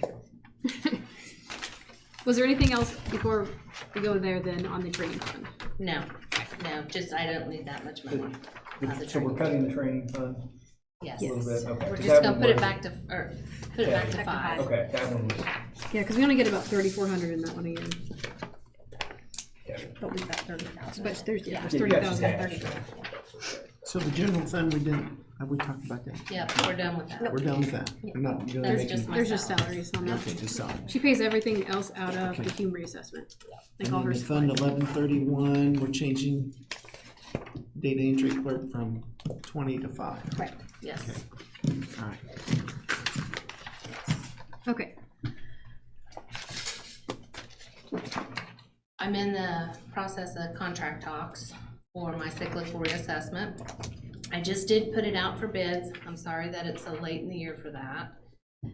I still left, and I knew that I was gonna be doing this, but I still left the same amount for professional services as I had in prior years, or as last year, just because I have so many unknowns. I am trying to shrink the contract, where Joni and Angie and I are gonna take on more of the responsibility. Just gonna try it out, see what we can do. So that would make, hopefully, our next contract that much smaller. So I'd only be contracting out for the help on the ratio study and commercial and industrial properties, which I think is pretty smart for us to do that. which, so they would only be commercial properties in what? Commercial and industrial. Commercial. We're putting that out for bid now. Hopefully at the November 4th Commissioners meeting, I'll have a contract ready for them to sign. But because I don't know what that amount's gonna be, that's why I just left this where it's at. Okay. And we all know that what I don't spend automatically goes back into the account, so I'm just trying to avoid having to come back. I did increase the travel because we're gonna start doing more out of the office, at least give it our best shot, because I have to pay for the fuel. But I do have it set up where now I can buy it from the highway garage. Or they just bill me or bill my account, so then I pay the same rate that the county pays.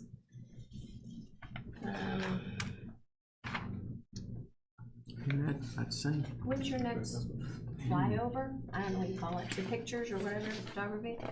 I don't think I have to worry, if we have to worry about that until next year. Okay. We'll have to have it approved and a commitment made in 27 for flyover in 28.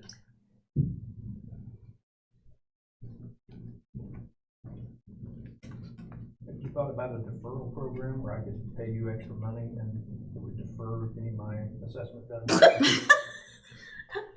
I like that We idea. are on camera, right? And you're live. Okay. That's a negative. I think that would be a very popular program. Yes, I think it would be. Generate. Yeah. think it would. How much revenue can we generate in that versus? Versus reassessment. So I don't know if a lot of you guys are aware, but we did have a dog Reassessment attack diversion. this year, and it was pretty brutal. It was very brutal. $100 and we won't. And there was a lot of balls that were dropped here in the county as far as communication. So my girl went ahead and got the rabies shot because it wasn't forwarded to her that the dog had been immunized. Mm. I find that horrible. Horrible that she did that to herself. Horrible that it even happened. So, along with my rather large budget, like I said, we're gonna try to do the res ag and the exempt parcels ourselves.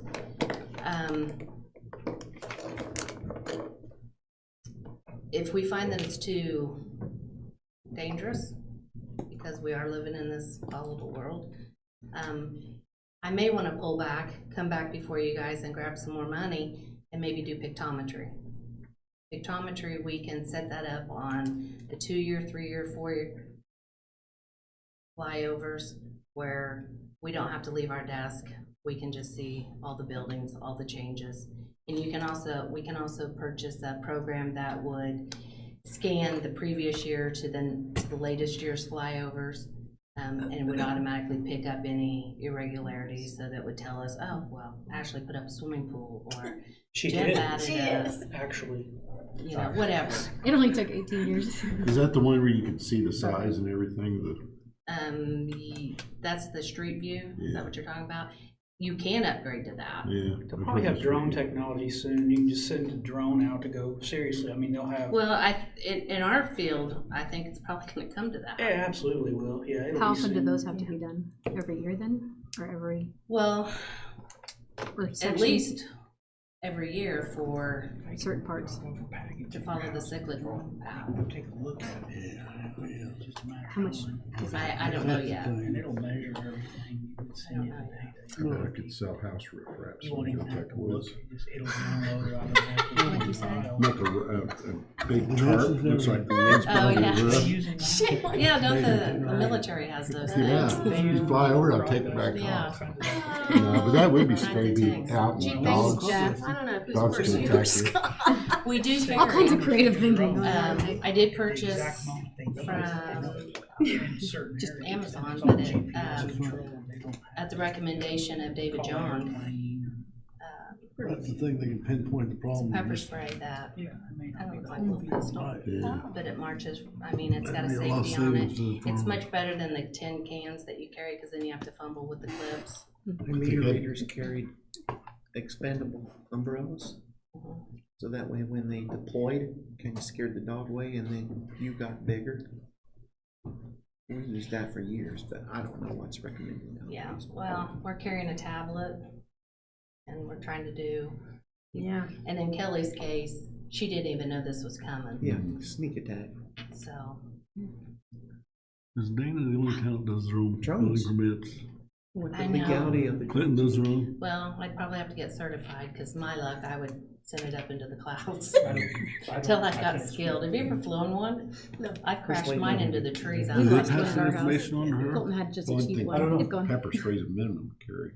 So- Yes, well, like I say, I got this idea from David John, and Well, I went right out and purchased, and fortunately, we've not had to pull the trigger on anything. I know Dana does like their own building permits, and I guess Clinton does too.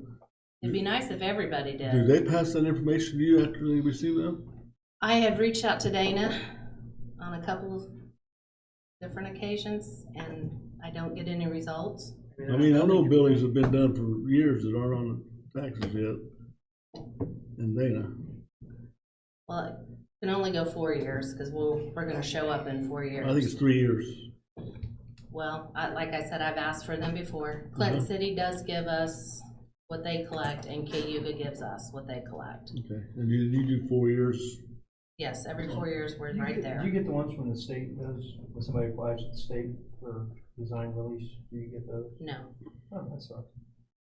but they also have to buy a building permit, so I get that. That's a red flag. Yeah, but I suspect there's places that may not, just don't know, they go to the, they go to the state, they get their design release from the state, not realize that there might be a.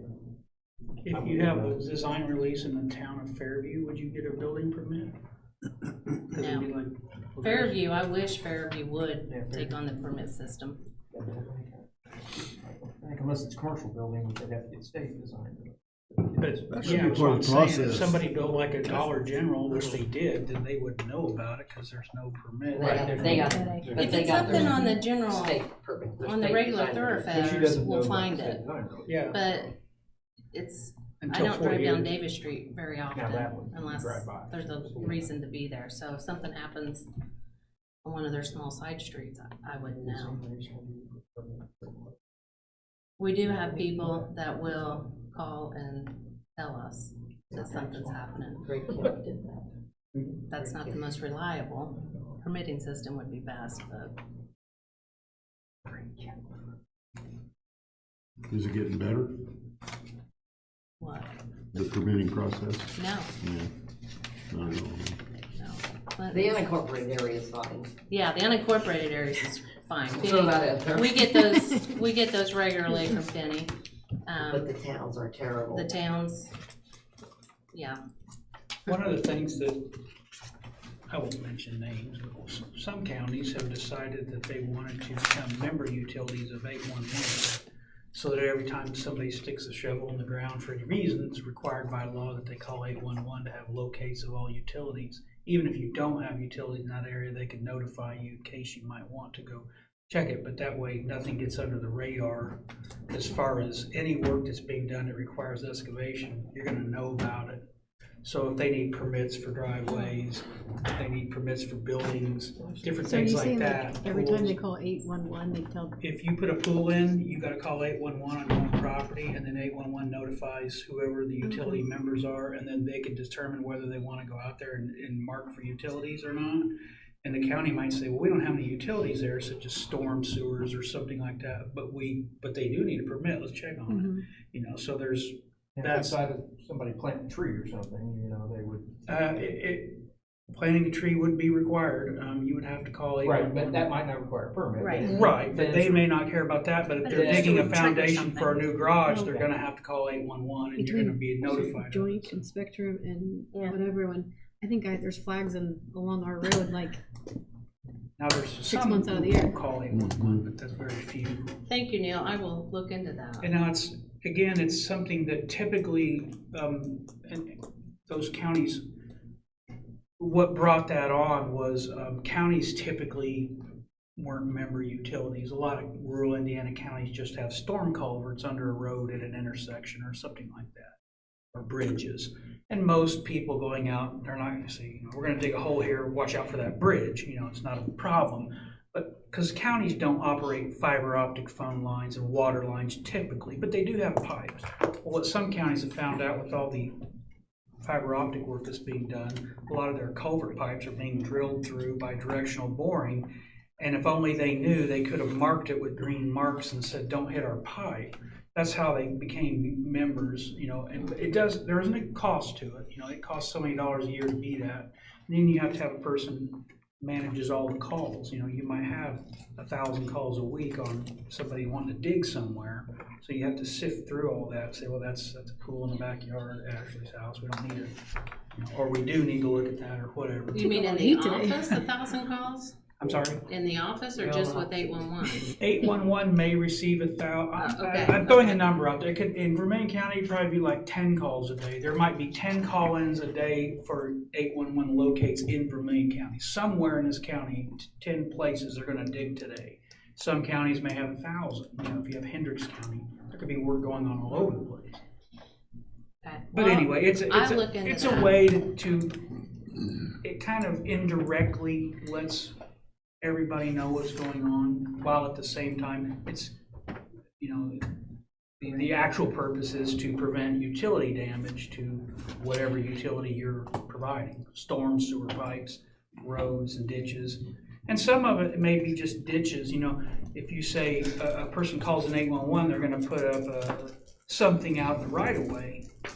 It may not be any, you know, you may just wanna go back when they're done to make sure it was put back properly, and not be any utilities there, but you, the county would have authority of the right of way. Yeah. Anyway. So, I'm sorry, I just have a lot of unknown ahead of me. I'm not gonna go along with the card thing. I think I'm just gonna write out what I have until she's too expensive to fix. And then, Because it was brought up at the fleet meeting. What about, and what if they, I don't know, I'm kind of really not in this, she's explained some of it to me, but, so if there's one that's there, that they're gonna trade in for the fleet that's better than what she has, why wouldn't they? It's the fleet. Well, no, if there's No, a, like, see what I'm at the saying? end If of they're- the, like, so like the sheriff's department, if they have a vehicle that they're going to basically sell in the market, Yeah. like at the end of the lease term, we could theoretically buy that one at Switch that it time out and and give them the still, back. We would have to buy it. well, whatever the value is on Well, it, like, Right. That's what I'm saying. Based on- Just use yours It's an in expense place to of us. one that's. Yeah. which is probably still be cheaper than going and buying one Yeah, somewhere else, yeah. but. I think the way the gentleman explained that, was at the end, let's say that every 2 years they're gonna change out a, I don't know, police car, or county, let's just say county highway truck, and you want a truck. It can stay on the program and not, it can stay part of the lease program and never leave, because maybe it doesn't have very many miles on it. And they also have an option, if I understand correctly, to, like Rick said, to purchase also. Do they recalculate the lease? Because we'd be leasing a 2-year-old vehicle. Yes, they not a- would. Yeah, they recalculate, yeah, it's, There's some And flexibility. make $100,000 off a flexibility, I know. $20,000 truck. I yes, was just they do. thinking, if your vehicle's a 2000 and you get rid of a 2011 and it's a better vehicle. yeah, well, yeah. Right now, I think what we've got's pretty, we've been good with the maintenance and, Cause you'll be driving it more too. Well, it was mentioned yesterday, and I probably should have spoken up then, but everybody says, well, if we're gonna do this lease, then we're not gonna have all these other vehicles to choose from, or like drift down to her. But that's not true. They're still there if you want them available, you know, with lesser miles, you pick and choose and keep what you want, or, you know. So you're never gonna really run out of vehicles. And I think You won't rent out Rick, vehicles. You've been involved with leases for years, I mean. And under this program, I did contact 5 other counties that have this. Didn't get any bad responses from anybody. I talked to several of the auditors in the county besides the commissioners. So they wanted to make sure that they was actually saving money. You know, that it was a good program. And because I will admit, I come down pretty hard on those guys the first time they were here. Because I thought it sounded too good to be true, to be honest with you. But I believe it could save the county some money. Quite a bit, I'd say. Yeah. well, he said though that at any time somebody wanted to jump in, so if Yeah. next week I blow the motor, okay, That's I'm right. gonna change my mind. Or, you know, I gotta do something, cause we're gonna need a vehicle. Whether we just go out and outright buy one, or we do the lease thing. But right now, I think what we have will suffice. And then I know you don't really wanna talk about county general, since that's where the salaries are. Yes, I know there's an increase, and I know what's coming down the pike. But I want you to know that we're doing our best to help cut corners. I'm hopeful that with the new contract, that what I put in salary increases, I know, and I don't know if this could work, but kind of like coming off of Nina and Bruce. Where But there there, could okay, be, like if you end up like a doing- hazard pay. Or it's like a stipend for like, if you end up, instead of basically doing a bigger salary increase, which is guaranteed, if there's a year where you don't do as many assessments, you use that fund as. Yeah, it's a quarter each year, so it's roughly, it's gonna be the That's the same same, okay. for the 4-year cycle. I like hazard pay. But basically, But because I do think that They're we're working here out. dealing with,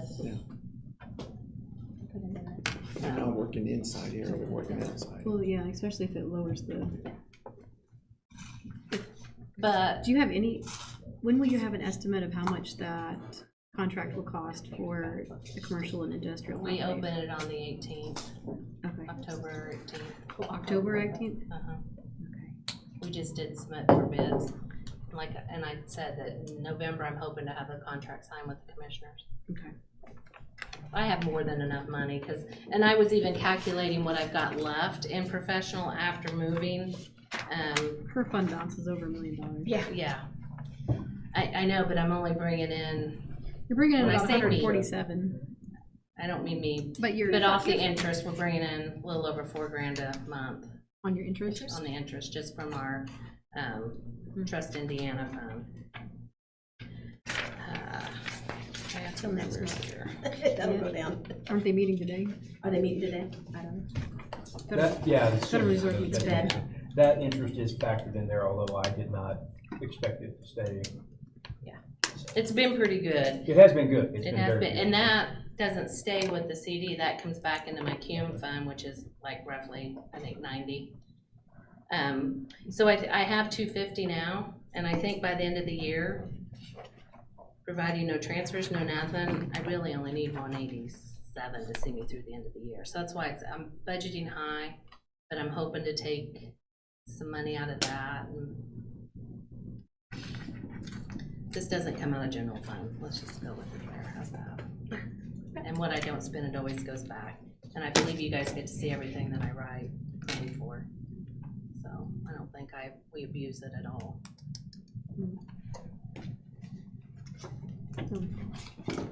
Anything else for Paige? No, thank you. Stay safe. Thanks for coming in early. Yeah, thank you. Sorry for the wait. No, that's fine. Y'all have a good day. You too. Thank you, Paige. We have a meeting at 3. No, we're done. We got that meeting at 3. Are we gonna move, so tomorrow, are we moving anything down, or are we? So I don't think, Treasurer just didn't come, right? yeah, But she knew about it. Yes. We're in an executive session at 3. No, It's not on there, it's different. she wasn't there, Justin was gonna do it for. Well, she could do it at like 2:30 or 3. She's out or something. She's had her knee replaced again, Yeah. the other one, so she won't be here, it'll be Justin. Yeah, Justin's gonna do it, he was gonna do it today, but he went away. Well, he could be, I mean, could we Can you stay? move the top 2 on Wednesday down to the 2 that we've already done today?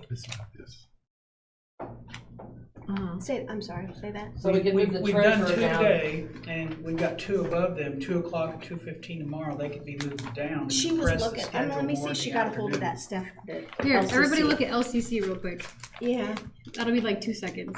Okay. No, they don't have to do it. Oh, did you? No, Okay. I'm still going. Okay. You haven't told me to stop yet. Where is it? I think it has its own tab. It's literally like one budget, super cheap. They get a grant, They get a grant. and I just don't know what their grant is this year. I assume it's something. Oh, it's in the close to circuit what court tab. Circuit court. Yeah. I've never seen it before. It says drug-free community. They have office support and LCC funds. It's basically so they can spend the grant money.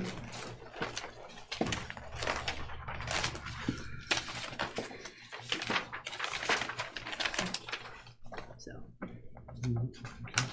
I don't think it's budget more than we get. hmm. They don't budget more than we get.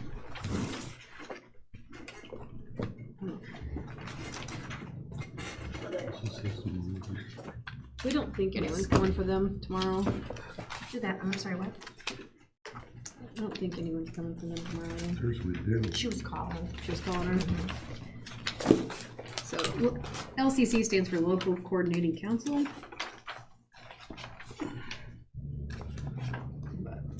So, And they've spent $8,730 as of July 31st this year, on this year's budget of 26. they don't really spend money unless they need to. Okay, any questions? There's somebody else. You said it was under LCC. Somebody else. LCC 's It's under Circuit Circuit Court. Court. I Yeah, can that's it. join now. Is it? We're not sure. So they don't have to be here? No, 11:48. It's more of a formality so they can spend their grant. It is what it is, nothing you wanna do about it. We don't really ever adjust Right, it I because mean, they you go have it back set. to the, log me out, put that number in again. Like 1 year, I think they gave money to the sheriff's department or something. Which one was it?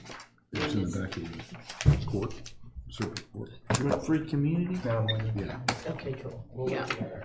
very, very back. Where was it at? Circuit Court, I'm not, it's behind, it's like very last page of Circuit Court. Drug-free community, Yeah, drug-free community. camera measures. And there's basically no changes, is what you're saying? Slightly down. Yeah, just slightly down, but it's based on grant money, so.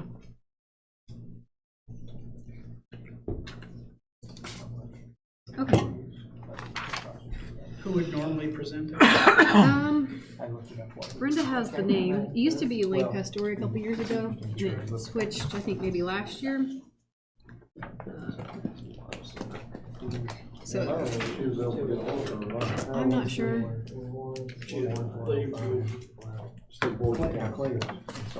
Oh, okay. That sounds like fun. So, for the treasurer, can they go at 2:30 tomorrow? I'm sure. So we'll figure 2:30 tomorrow. Or actually 3? Could we move treasurer to 3, then we wouldn't start until 2:45, the surveyor, then treasurer, then CASA. Right. Would that work? Unless you think you need more time with like commissioners or something later before.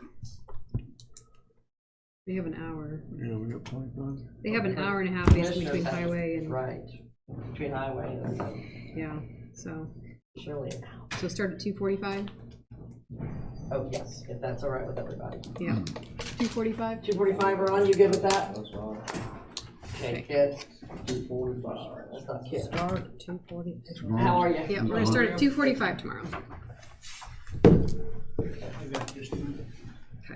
Have you gotten in yet? No? Well, We're trying to get on. Wait, maybe somebody just did, there's Megan. okay. Are we off with YouTube?